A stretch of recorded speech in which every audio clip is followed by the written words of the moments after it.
قصه ظهر جمعه.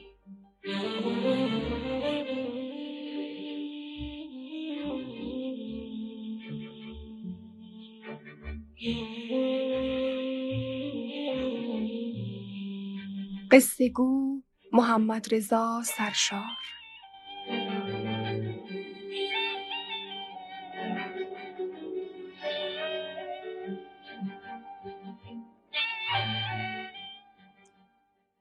و اما عزیزان، این هفته براتون 2 داستان قدیمی تعریف میکنم که ریشه 2 ضرب المثل در اونها نهفته است. پس گوش کنید به داستانهای این هفته با عنوانهای پند دریا و آواز سکه.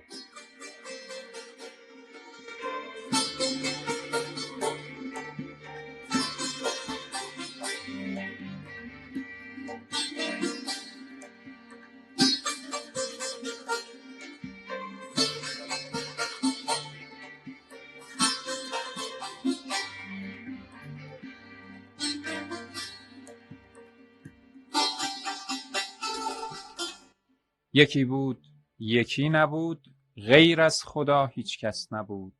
هر کی بنده خداست بگه یا خدا.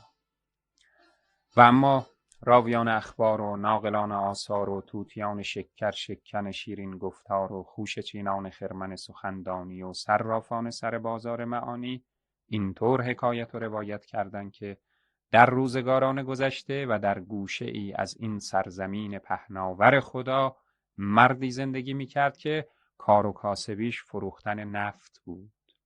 به این صورت که او با 2-3 تا خیک که مثل یک انبان چرمی بودن و قدیمها به جای بشکه از اونها استفاده میشد، از شهر نفت میخرید و به روستاها میبرد و با فروش اون پولی به دست می آورد و به این وسیله چرخ زندگیش رو میچرخوند.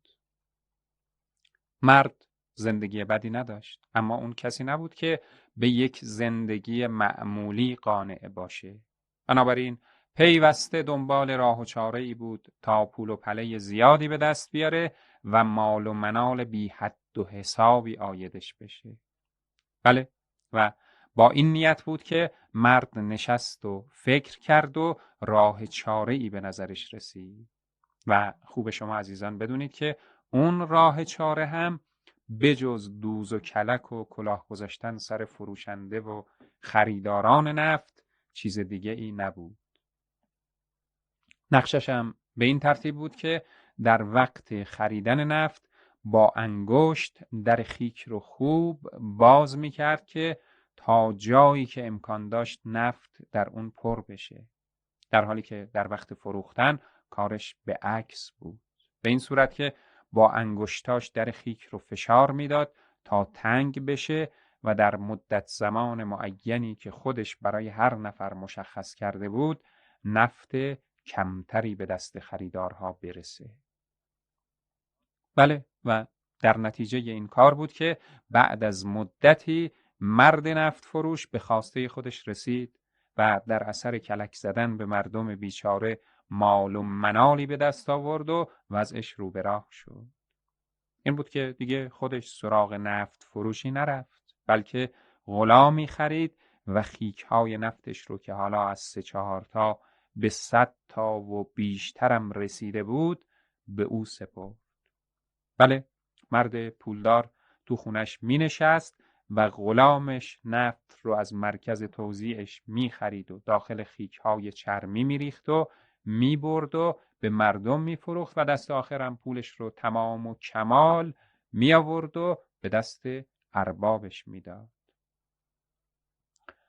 و اما عزیزان، هر وقت غلام میخواست بره نفتی بخره یا بفروشه، مرد پولدار او رو صدا میکرد و بهش میگفت غلام من، یادت باشه که در وقت خریدن نفت با انگشت در خیک رو خوب باز کنی تا نفت زیادی وارد اون بشه و به عکس در وقت فروختن با انگشتت به در خیک فشار بیاری تا نفت کمتری از اون بیرون بیاد و مقداری در زیر اون باقی بمونه. غلام که آدم با دین و ایمانی بود و از پایمال کردن حق مردم خوشش نمی اومد، هر بار که حرف صاحبش رو میشنید زبون به نصیحت او باز میکرد و میگفت ای ارباب، این کارها آخر و عاقبت نداره. تو رو به خدا برای مقدار کمی نفت که ته خیک میمونه و به مشتری داده نمیشه مال و اموال خودت رو حرام نکن. از بین بردن حق مردم چیزیه که باعث خشم خداوند میشه و گناه بزرگی به حساب میاد. اما مرد نوکیسه که در اثر همین حلال حرام نکردن ها صاحب اون همه مال و ثروت شده بود و دوست داشت هر روز هم بر اموالش افزوده بشه، به حرف غلامش توجه نمی کرد و با اخم و تخم می گفت من به نصیحت امثال تو غلام بی سر و پا نیاز ندارم. من اربابم و خودم میدونم چه کار کنم. حرف همینه که گفتم، یا اجرا میکنی یا روزگارت رو سیاه میکنه. حتما میدونی که تو برده و غلام منی و اختیار دست منه، پس هر جور که بخوام باهات رفتار میکنم و تو هم حق اعتراض نداری. پس به جای زبون درازی به دستور عمل کن و کارتو به خوبی انجام بده. بله عزیزان، غلام بیچاره که میدید اگه اعتراض کنه روزگارش سیاه میشه و ممکنه گرفتار خشم ارباب بشه، تصمیم گرفت سر به فرمان او بگذاره و به خواستش جامه عمل بپوشونه. البته ناگفته نمونه که او هر بار که به گفته اربابش عمل میکرد و به مردم کم نفت میداد، به درگاه خدا ناله میکرد و میگفت خدایا، تو میدونی که در انجام این کار مجبورم، پس منو ببخش و جرمش رو به پای کسی بگذار که این کار رو از من خواسته.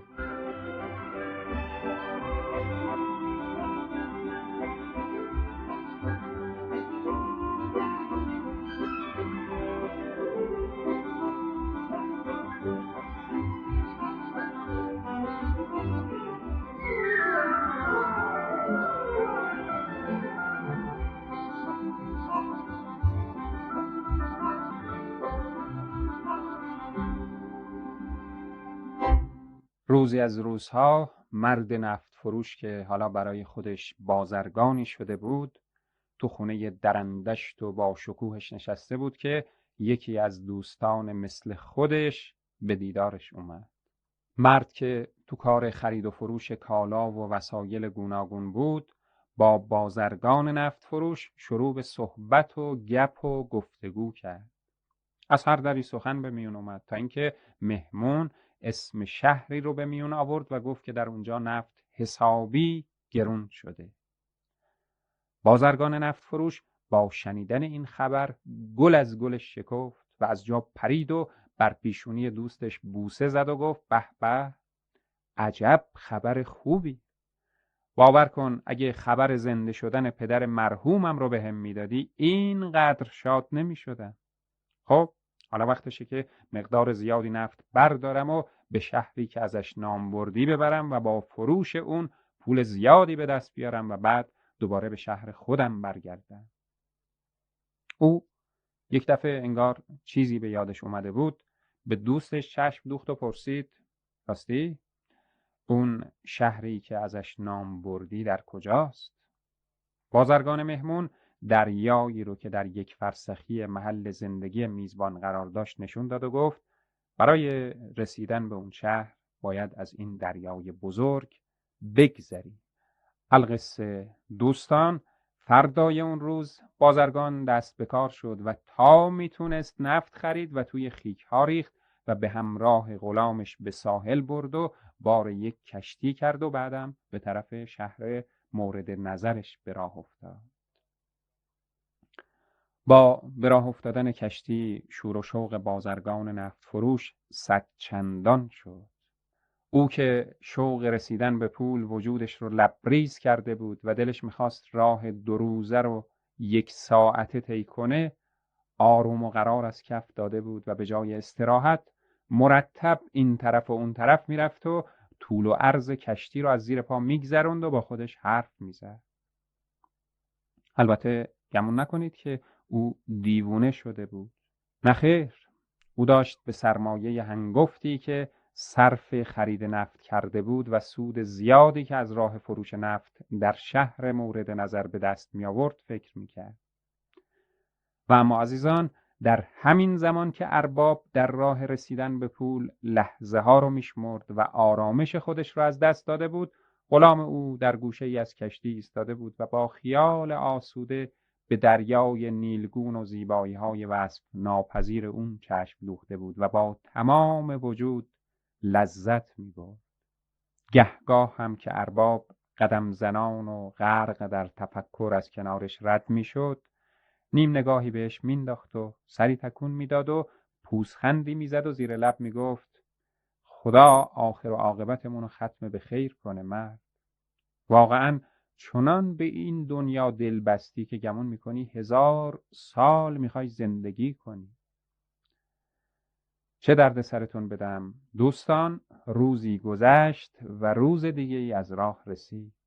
اما جونم براتون بگه اون روز با روز پیش از زمین تا آسمون فرق داشت. برای اینکه نه از خورشید طلایی خبری بود، نه از موجهای آرومی که روی هم میغلطیدن. نسیم ملایم دیروز تبدیل به طوفانی ناآرام و سرکش شده بود و خورشید هم به جای پرتو افشانی در زیر پرده سیاه ابرها پنهون شده بود. بله، و چیزی هم نگذشت که آسمون غرید و ابرها شروع به باریدن کردند. بارون بی امان میبارید و باد بی محابا میوزید و امواج خروشان هم دیوونه وار خودشون رو به کشتی میکوبیدن. و در این میون میشه حدس زد که مسافرهای بیچاره کشتی چه حال و احوالی داشتن. بله، اونا مرتب به این طرف و اون طرف کشتی میدویدن و خدا خدا میکردن و دل تو دلشون نبود.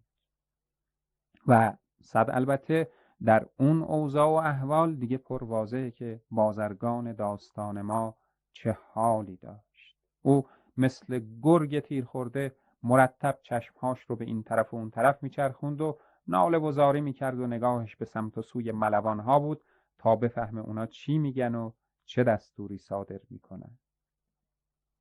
البته علاوه بر نگاه کردن، هر چند دقیقه یک بار با صدایی غم‌آلود از ملوانها میپرسید بالاخره تکلیفمون چی میشه؟ سالم به مقصد میرسیم یا نه؟ مال و اموالمون چی؟ اونا آسیبی نمیبینن؟ و پیوسته این جواب رو میشنید که تا ببینیم خدا چی میخواد. اگه این وضع ادامه پیدا کنه که کارمون زاره. خلاصه کنم و دردسرتون ندم دوستان.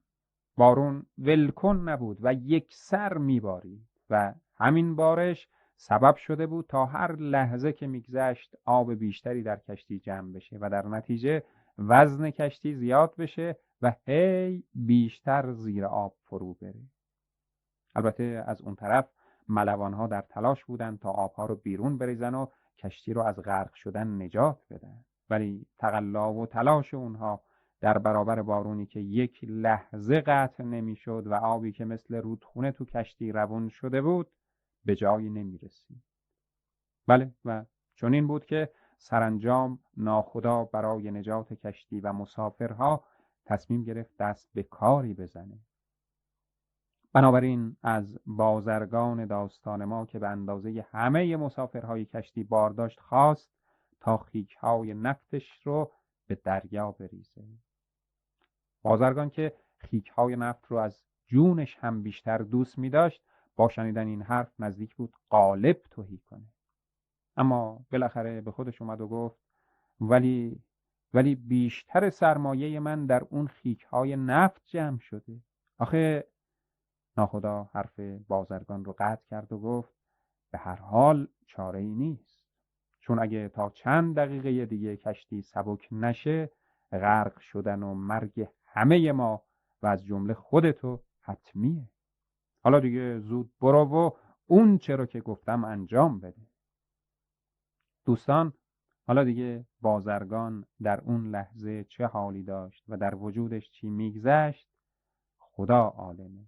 فقط همینو بگم که او در حالی که مثل اشخاص پدر مرده زار زار گریه میکرد پیش غلامش رفت و پیام ناخدا رو به گوش او رسوند و ازش خواست که خیک‌های نفت رو به دریا بریزه.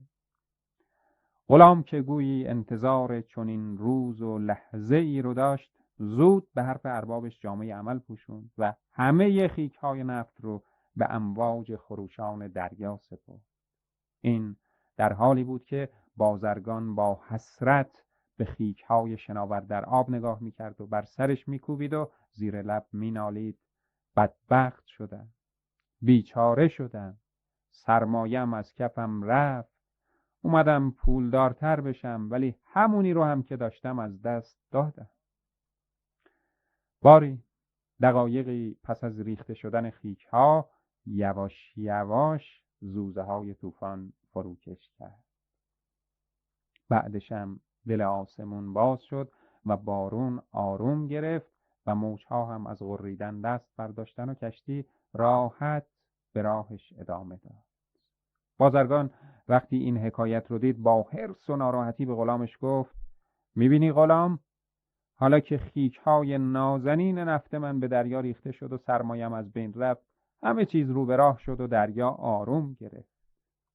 غلام دل رو به دریا زد و گفت: بله ارباب، به نظر من این باد و بارون و طوفان دست به دست هم دادن تا خیک‌های نفت رو از دست تو در بیاره. ارباب با چشمانی گریان گفت: برای چی؟ مگه من چه کار کرده بودم؟ غلام لبخند معنیداری زد و گفت: یعنی واقعا نمیدونی چه کار کردی؟ بعد از این حرف حکایت انگشت فشردن بر در خیک رو که همیشه ارباب در گوش او زمزمه میکرد به یادش آورد و ادامه داد: بله ارباب، به نظر من تو داری نتیجه کارهاتو میبینی. در واقع دریا امروز به تو پند داد، اونم یک پند بزرگ. ارباب دل گرفته پرسید: چه پندی؟ و غلام گفت: اینکه انگشت انگشت نبر تا خیک خیک نریزی. بله، تو مال مردم رو انگشت انگشت بردی، اما امروز تاوون این کارت رو خیک خیک پس دادی.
بله، بازم یکی بود و یکی نبود و اون یکی هم غیر از خدا هیچ کس نبود. و اما به گفته راویان اخبار در روزگاران گذشته در زیر این آسمون نیلی و در گوشه ای از این سرزمین پهناور خدا هیزم شکنی سرگرم گذران زندگی بود. هیزم شکن داستان ما هر روز با سر زدن سپیده سفره این نون بر می داشت و تبرش رو هم روی دوشش می گذاشت و راه جنگل نزدیک خونش رو در پیش می گرفت. اون به جنگل که می رسید سرگرم کار می شد و با تقلا و تلاش پشته هیزم می شکست و عصر اون رو بر پشت می گذاشت و خودش رو با زحمت و عرق ریزان به شهر می رسوند و اونها رو می فروخت و با پولشون سور و ساتی فراهم میکرد و راهی کلبه محقرش میشد تا دل اهل و عیالش رو شاد کنه. و اما روزی از روزها که طبق معمول هر روز هیزم شکن داستان ما راهی جنگل بود، متوجه شد که مردی آروم آروم از پشت سر او در حرکته. هیزم شکن رفت تا به جنگل رسید و این در حالی بود که مرد هنوز از دنبال روی او دست بر نداشته بود. هیزم شکن وقتی این حکایت رو دید کمی جا خورد و فکر نکنه این مرد خیالات بدی داره و میخواد به او حمله ور بشه. اما وقتی خوب مرد رو برانداز کرد، ترس رو از دلش بیرون کرد و با خودش گفت نه، او که با خودش سلاحی نداره. اگه بخواد به من حمله ور بشه با همین تبر به حسابش میرسن. خلاصه با دلی آروم شروع به کار کرد و سرگرم شکستن هیزم شد. اما هنوز چند بار بیشتر تبرش رو بر تن هیزم ها فرود نیاورده بود که صدایی شنید. سر بلند کرد و به اطرافش نگاه کرد و همون مرد رو دید که کمی دورتر روی کنده درختی نشسته بود و به او چشم دوخته بود. هیزم شکن لحظاتی به مرد چشم دوخت و وقتی دیگه صدایی نشنید، یکی از کنده های هیزم رو جلو کشید تا با ضربه تبر اون رو به دو نیم کنه و این در حالی بود که زیر چشمی مرد رو هم میپایید. بله، هیزم شکن تبر رو بر کنده کوبید، ولی در این وقت یه دفعه صدای هی اون مرد رو شنید. هیزم شکن دوباره و چند باره تبر بر کنده کوبید و هر بار همون صدا رو شنید. دقایقی که از این ماجرا سپری شد، هیزم شکن خواست بره و یقه مرد رو بگیره و ازش بپرسه که علت هی کردنش چیه. ولی بعد پشیمون شد و با خودش گفت چرا سر بی دردم و تو درد بندازم؟ بذار اونقدر رو اون کنده بنشینه و هی کنه که جونش در بیاد. و با این فکر بود که بدون توجه به مرد سرگرم کارش شد و بعد از اینکه به اندازه کافی هیزم شکست، کوله باری از اون تهیه کرد و به طرف شهر به راه افتاد. او میرفت در حالی که اون مرد باز هم به دنبال او روون بود. باری هیزم شکن به بازار رسید و هیزم ها رو فروخت و چند تایی سکه یا به قول امروزی ها پول خرد گرفت و به طرف خونش به راه افتاد. ولی هنوز از دهنه بازار پا به بیرون نگذاشته بود که اون مرد خودش رو به او رسوند و روبروش ایستاد و گفت خوب پولا رو گرفتی و بدون اینکه به روی خودت بیاری راه خونت رو در پیش گرفتی. هیزم شکن یک کی خورد و گفت پس بفرمایید باید چه کار میکردم؟ مرد طلبکارانه گفت خب معلومه میباید سهم منو از پولی که گرفتی پرداخت میکردی. هیزم شکن که داشت از تعجب شاخ در می آورد پرسید زحمت رو من کشیدم و هیزم رو من شکستم، اون وقت پولشو تو میخوای؟ اصلا بگو ببینم تو به چه دلیل به خودت حق دادی که این حرفو به من بزنی؟ مرد همونجور که گریبان هیزم شکن رو چسبیده بود گفت برای اینکه تمام روز منم در کنار تو بودم و زحمت کشیدم و به گلوم فشار آوردم و هه کردم. من به اندازه همه تبرایی که تو زدی هه کردم، بنابراین تو پولها هم با تو شریک.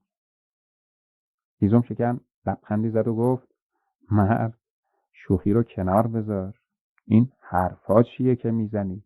خب هه کردی که کردی، میخواستی نکنی، به من چه؟ مرد گریبان هیزم شکن رو بیشتر فشار داد و با قیافه‌ای جدی و لحنی تند گفت من با تو شوخی ندارم و حقم رو میخوام. حالا هم اگه تا چند لحظه دیگه پول من رو ندی میبرمت به محکمه قاضی تا در اونجا حقم رو بگیرم. باری هیزم شکن بنده خدا که اصلا گمون نمیکرد آخر کارش با اون مرد به ظاهر بی آزار به اینجا بکشه، زبون به خواهش و التماس باز کرد و از مرد خواست که از خر شیطون پیاده بشه و بذاره اون مثل هر روز به سراغ زن و بچهش بره. اما دوستان، نرمش به خرج دادن هیزم شکن باعث کوتاه اومدن مرد نشد که هیچ، به عکس سبب این شد که او جری‌تر بشه و برای جلب توجه مردم و رسیدن به مقصودش به داد و فریاد متوسل بشه. هیزم شکن بنده خدا که دید اگه دیر به جنبه آبرو و حیثیتش تو بازار میره، نرمش رو کنار گذاشت و با خشم گفت خیلی خوب مرد، حالا که اینطوره دست از گریبان من بکش تا به نزد قاضی بری. بله عزیزان، و به این ترتیب مرد سمج گریبان هیزم شکن رو رها کرد و با او راهی محکمه قاضی شد. خلاصه کنم و دردسرتون ندم دوستان، به محکمه که رسیدن قاضی از علت مراجعهشون به اونجا پرسجو کرد و در اینجا بود که هیزم شکن با خاطری ناشاد و دلی پر اندوه حکایت اون روز رو از اول تا به آخر و همون جور که شما از زبان قصه گو شنیدید برای او تعریف کرد. قاضی با شنیدن حرفای هیزم شکن دقایقی فکر کرد و بعد از اون گفت خب باید بگم که این مرد هم از پولهای تو حقی داره، برای اینکه او هم همپای تو از صبح تا عصر هه کرده. مرد سمج با شنیدن این حرف گل از گلش شکفت و با چرب زبونی گفت خدا پدر آدم چیزفهم رو بیامرزه. زنده باشی جناب قاضی. حالا زودتر محبت کن، حق من رو از این آدم بگیر تا دنبال کارم برم. و اما دوستان، هیزم شکن که نزدیک بود از این حرف قاضی گریش بگیره، به زور جلو خودش رو گرفت و گفت ولی جناب قاضی، که قاضی حرفش رو قطع کرد و گفت ولی نداره، زود پولها رو بده تا حق این مرد رو بهش بدم. هیزم شکن که چاره‌ای جز پذیرفتن حرف قاضی نداشت، سکه هایی رو که از فروش هیزم به دست آورده بود از پر شالش در آورد و به دست او داد. قاضی رو به مرد سمج گفت حالا بیا جلو تا حقت رو بگیری.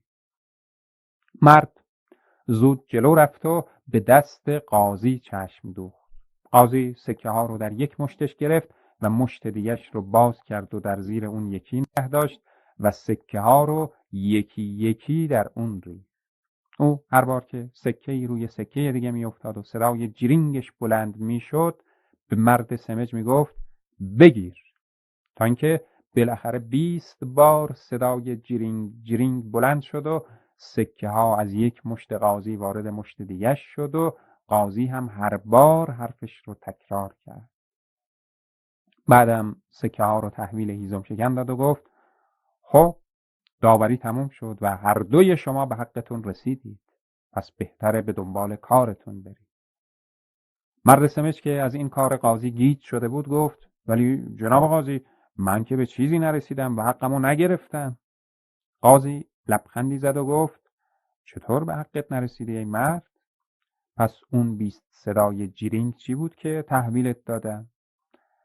مرد با درموندگی گفت ولی که قاضی به او اجازه حرف زدن نداد و گفت هیزم شکن کار کرده بود و زحمت کشیده بود و تو هه کرده بودی، بنابراین او پولها رو میبره و تو صدای پولها رو، چون مزد چیزی غیر از جرینگ نمیتونه باشه. بله عزیزان، و به این ترتیب هیزم شکن با شادی و مرد سمج با اندوه از محکمه قاضی بیرون اومدن و به دنبال کار خودشون رفتن. ولی پس از اون این ضرب المثل زیبا به یادگار موند که مزد جرینگ